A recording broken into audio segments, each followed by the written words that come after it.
Good afternoon, and welcome to North Country Politics. This is a podcast that we're putting together to help keep the North Country informed on the goings-on of local, county, and state politics. I'm Representative Mike Willett from Colebrook. This is Representative Arnie Davis from Milan. And a little bit later, joining us will be Representative Lori Corzine from Berlin. To get started, let's talk a little bit about the Governor's State of the State address this week. Arnie, what stuck out of her speech to you? What really stuck with you? The biggest thing I believe that Governor Ayotte spoke about for COAS was the Connecticut Headwaters property. She's been working very hard with her attorneys, and they just got an agreement signed with Aurora for the Connecticut Headwaters property, which they were down to cutting about 11,000 cord of timber a year. Now we're up to 30. And whether or not they cut 30 or not, that'll be towns like Pittsburgh, Stewartstown, and Clarksville will be guaranteed the timber tax, whether they cut that or not. Also, she negotiated road agreements for maintenance, which they doubled. And I thought that was very important that she's looking out for the North Country. As far as recreation on the headwaters, was that addressed also in this agreement? Yes, it was. And a bill that I believe you and I put out last year, lengthening the term of OHRVs to bring it up to speed with the rest of the state, was a big help, a big factor in that. The headwaters is really the diamond of the North Country, in a sense that, it's 146,000 acres, which is about 225 square miles, and it's really there for the citizens of New Hampshire for their recreation, hunting, fishing, hiking, or just enjoying nature. And I'm glad it's there, and it's such a gem for the North Country and the whole state of New Hampshire. Yes, it is, Michael. Another thing that really stuck with me is the moratorium on landfills in the North Country, and I think that's important coming from her because it shows she's got our back. One thing she said about that really, really stuck with me was that the last thing we want is out-of-state trash in New Hampshire. And boy, I couldn't agree with that anymore. Exactly. When I looked at it, the thing that stuck with me that she had said was, you can't lower taxes by raising taxes. And she had to explain it because I didn't know what she meant at first. And she gave the example of Connecticut. Connecticut instituted a statewide income tax in 1991. And since then, they've raised that income tax 4 times.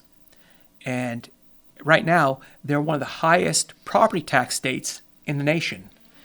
And I think that's the fear we see in New Hampshire with a broad-based tax, that once it starts, it doesn't stop, and we're not really going to reduce our property taxes. So I'm on board with her.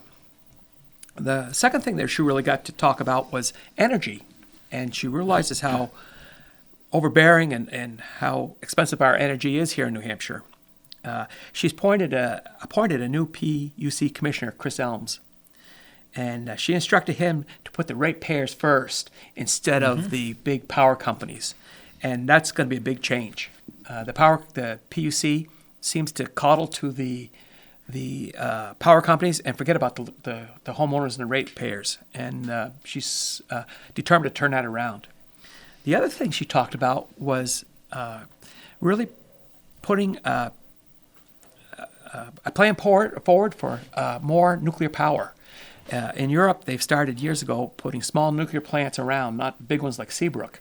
And I think that by putting small, localized plants around the state, I think that we could really reduce our costs and make New Hampshire energy independent.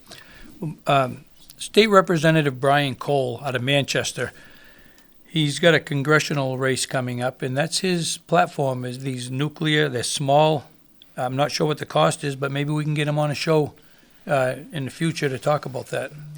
I think that'd be awesome. And anybody who's in District 1 of New Hampshire for the for the federal representative, please take a look at Brian Cole. I've known him a long time. He's a man with conviction. He's very compassionate, very smart guy, and very unassuming. I think he'll make a heck of a good congressman for the state of New Hampshire. Agreed. Arnie, what are a couple of the interesting bills you've seen over the last few weeks? Okay, I'm glad you asked, Mike. The first one I'd like to talk about is House Bill HB 1078. The prime sponsor on this is Representative Michael Murphy from Gorham, New Hampshire. I believe it's Coos District 6, and it pertains to Gold Star mother plates. And we had a local family that son gave the ultimate sacrifice, and the mother felt that the father and the sister should have the same, be able to honor their son or brother the same way she does, and have a Gold Star father or sibling plate. And Representative Murphy's done a lot of work to get this through, and it went through the Transportation Committee unanimous, which is a pretty big deal, and I believe it's on its way to the Senate right now. So that was a really feel-good bill. There's another one, Senate Bill 15, establishes minimum sentences for individuals distributing drugs that result in a death. That passed through the House, 179 to 159. Every House Democrat was against this bill except for 3, and I'm not sure how I feel about that. I really don't understand. We've seen the devastation that it's taken to our society and our families. We all have people who have passed or have drug issues, and to say that we don't need minimum sentences for these drug dealers that their business results in death is just mind-boggling. I just don't understand how you could not want to have minimum sentences to get these people off the streets. Exactly. I've got one more I'd like to talk about, Mike, and that's House Bill 323, requiring government-issued IDs to vote. That would mean a New Hampshire driver's license, a New Hampshire state ID, armed services ID, or a passport. This would take student IDs out of the equation. That also passed 190 to 148, and we had only 5 Democrats voting on that. It's an excellent bill. Some of the bills that I've really kind of excited about and really thought they were great bills. One of them was HB 112. And that bill requires all college students to pass the Citizen and Immigration Services naturalization test. And I'll tell you, I love this bill. We see craziness all over the TVs, and we talk about, we're going to impeach this one, or we're going to secede, or we're going to have a civil war. I'm just shocked the number of people who do not understand how our government works, how it's put together, the amount of checks and balances it has. And I really think that it's pretty important that we all understand how our government works so we can work together. The bill passed the House 192 to 158, and I don't understand why anybody would ever vote against this bill. This bill would only require our students to have the same knowledge as somebody trying to come to this country and become a citizen. And if a New Hampshire college student can't pass this, we've got bigger problems. That's right. The other bill that came up this week was CACR, and that's a constitutional amendment bill. It came through the Fish and Game Committee, Yes. That I'm proud to say I'm vice chair of.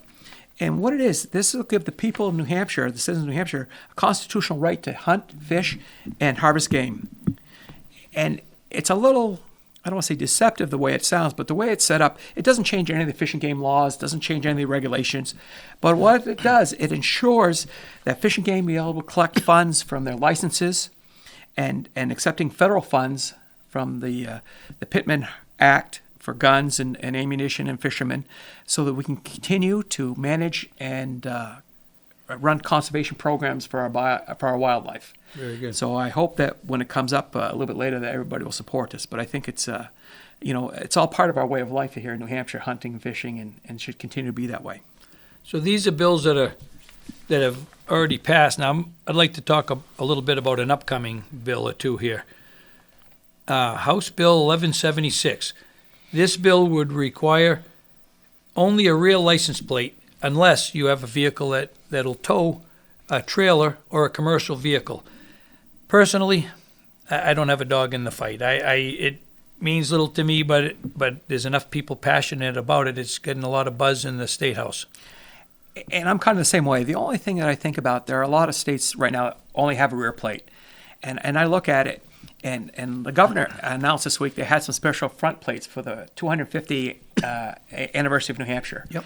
And they look pretty cool, but legally you couldn't put it on the front of your car because you got to have your regular plate. So if people want this bill, I would support it.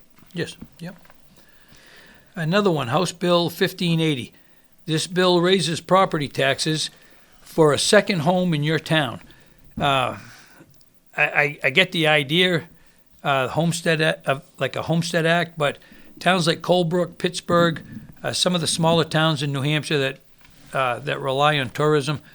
So if we're taxing the second homes more than the first homes, I think we're going to deter tourism and probably lose valuable tax dollars that we all depend on here.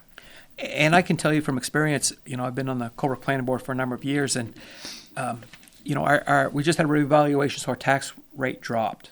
But up to last year, our tax rate was in the mid to high 30s per thousand, and there were a lot of people who wanted to build second homes in Colebrook saying, with this tax rate, I can't, I won't do it, and that hurts everyone. And you take a town like Colebrook, 52% of the property owners in Colebrook are non-residents. So these second homes, Pittsburgh too. yeah, Pittsburgh too. These homes and these second homes and camps and stuff, they keep the town afloat because they pay their taxes and put absolutely zero burden on the town. There's no kids in the school. They don't use the transfer station. No they don't use the services, fire yeah. department. So I understand what they're trying to do, and the whole reason for this bill is to generate more income to reduce property taxes. But I wonder if this is even legal or constitutional. That's my question. I don't think it is. I really don't. A couple bills that I saw coming up. One was raising the tax on cigarettes by $1 a pack. And I'm not usually against a sin tax, but this one I am. And I'll tell you why. Because the way the bill's written, all the money's going to UNH. And I've really had some problem with UNH. They treat the state treasury like it's a golden pot, that there's no end to it. And we found out last year that they are giving scholarships, and there's a lot of illegals going to school at UNH at no cost, no charge. We don't do that for our students, but we're doing it for people from away. And I've got a real problem with that. Right, I agree. So I think that this tax on the cigarettes, as long as the money's going to UNH, I will oppose it. Agreed. The other bill that's coming up, and Representative Jim Tierney from Groveton really put me on this one. And we're all struggling with property taxes, and that's always on the forefront of our minds in Concord. And not only Concord, as county delegation, we look at property taxes, and as local citizens and officials, we look at local property taxes.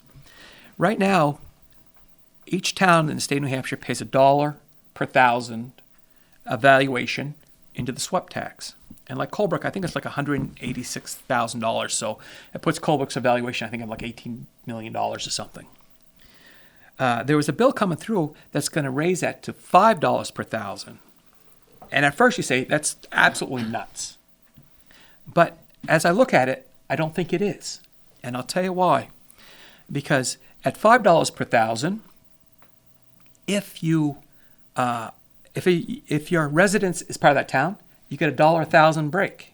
So you get a 20% discount. If you don't have any kids in the school, you get another 5% break. If you're over 65, you get another 5% break. So that would take it from $5 to $3 for a guy like me.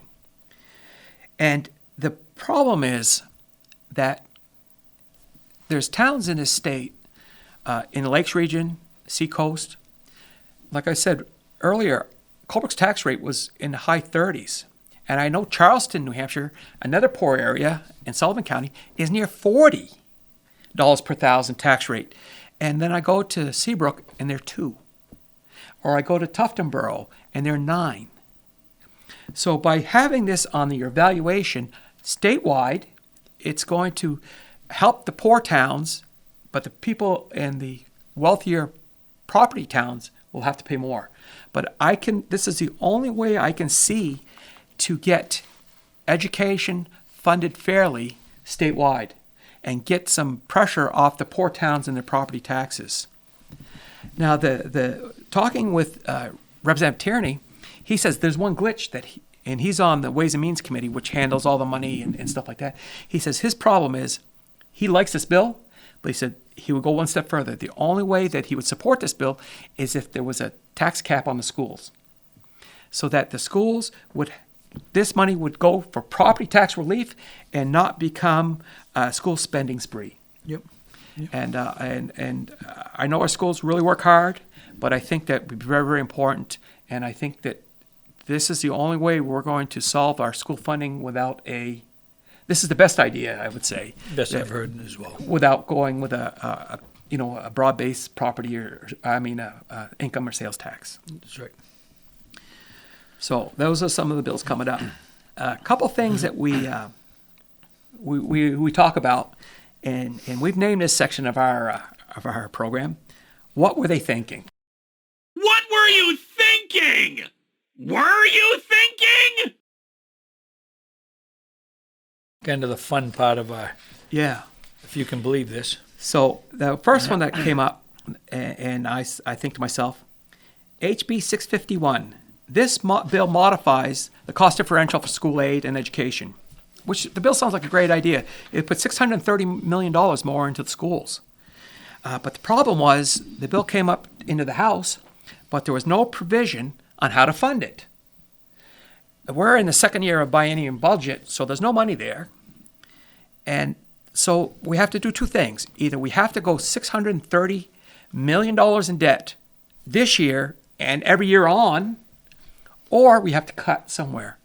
Now, a lot of people don't realize the biggest portion of state money goes to Health and Human Services. And you know what? I'll be darned if I'm going to take money from our most vulnerable people in this state so I can fund something else. They don't have enough as it is, and that's the last place we should be looking to take any money. No, this bill went ITL. One ITL did not pass. So just to show how we think about this bill, and Here we go. as I say, what were they thinking? I've been waiting all night for this. Okay, another what were they thinking? It's House Bill 232. It would allow medical providers to be forced to perform abortions, whether it would be against their religious beliefs or just against something they feel very strong about. It would force them into giving abortions. So this bill would give them a choice to not do it. You know, when this bill, I was reading about it, and Arnie was right. What the bill says is it gives providers a choice whether to provide abortions or birth control, and they can follow their conscience. And first of all, I was absolutely shocked that we need a bill to do that. Yeah. And the second thing I was shocked was that over 150 people in the House voted against it. They felt that providers should be forced to provide abortions. And all I can say is, what are they thinking? What are they thinking? Here we go.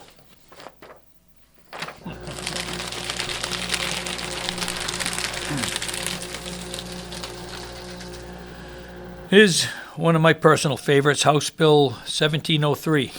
It would establish a $50 registration fee on all pedal bikes.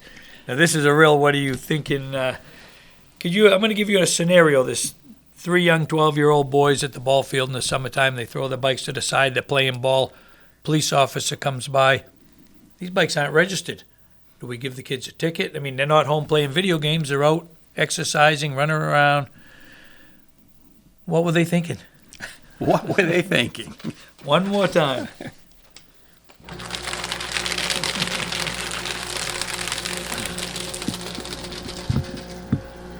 The next part of our program, and we're going to do it weekly, is Lori's Corner. And this is a little segment that we want Lori to have some freedom and really talk about Berlin. Can I just what's say, going on in the area. Lori Corzin, come on down. Lori Corzin is our representative here in Berlin, and I'll pass it to you, Lori. Okay. My name is Lori Corzin. I am the state representative for Coos County, District 7, which includes Berlin, Jefferson, Whitefield, Kilkenny, and Twin Mountain. I'm here tonight to talk about the tax cap.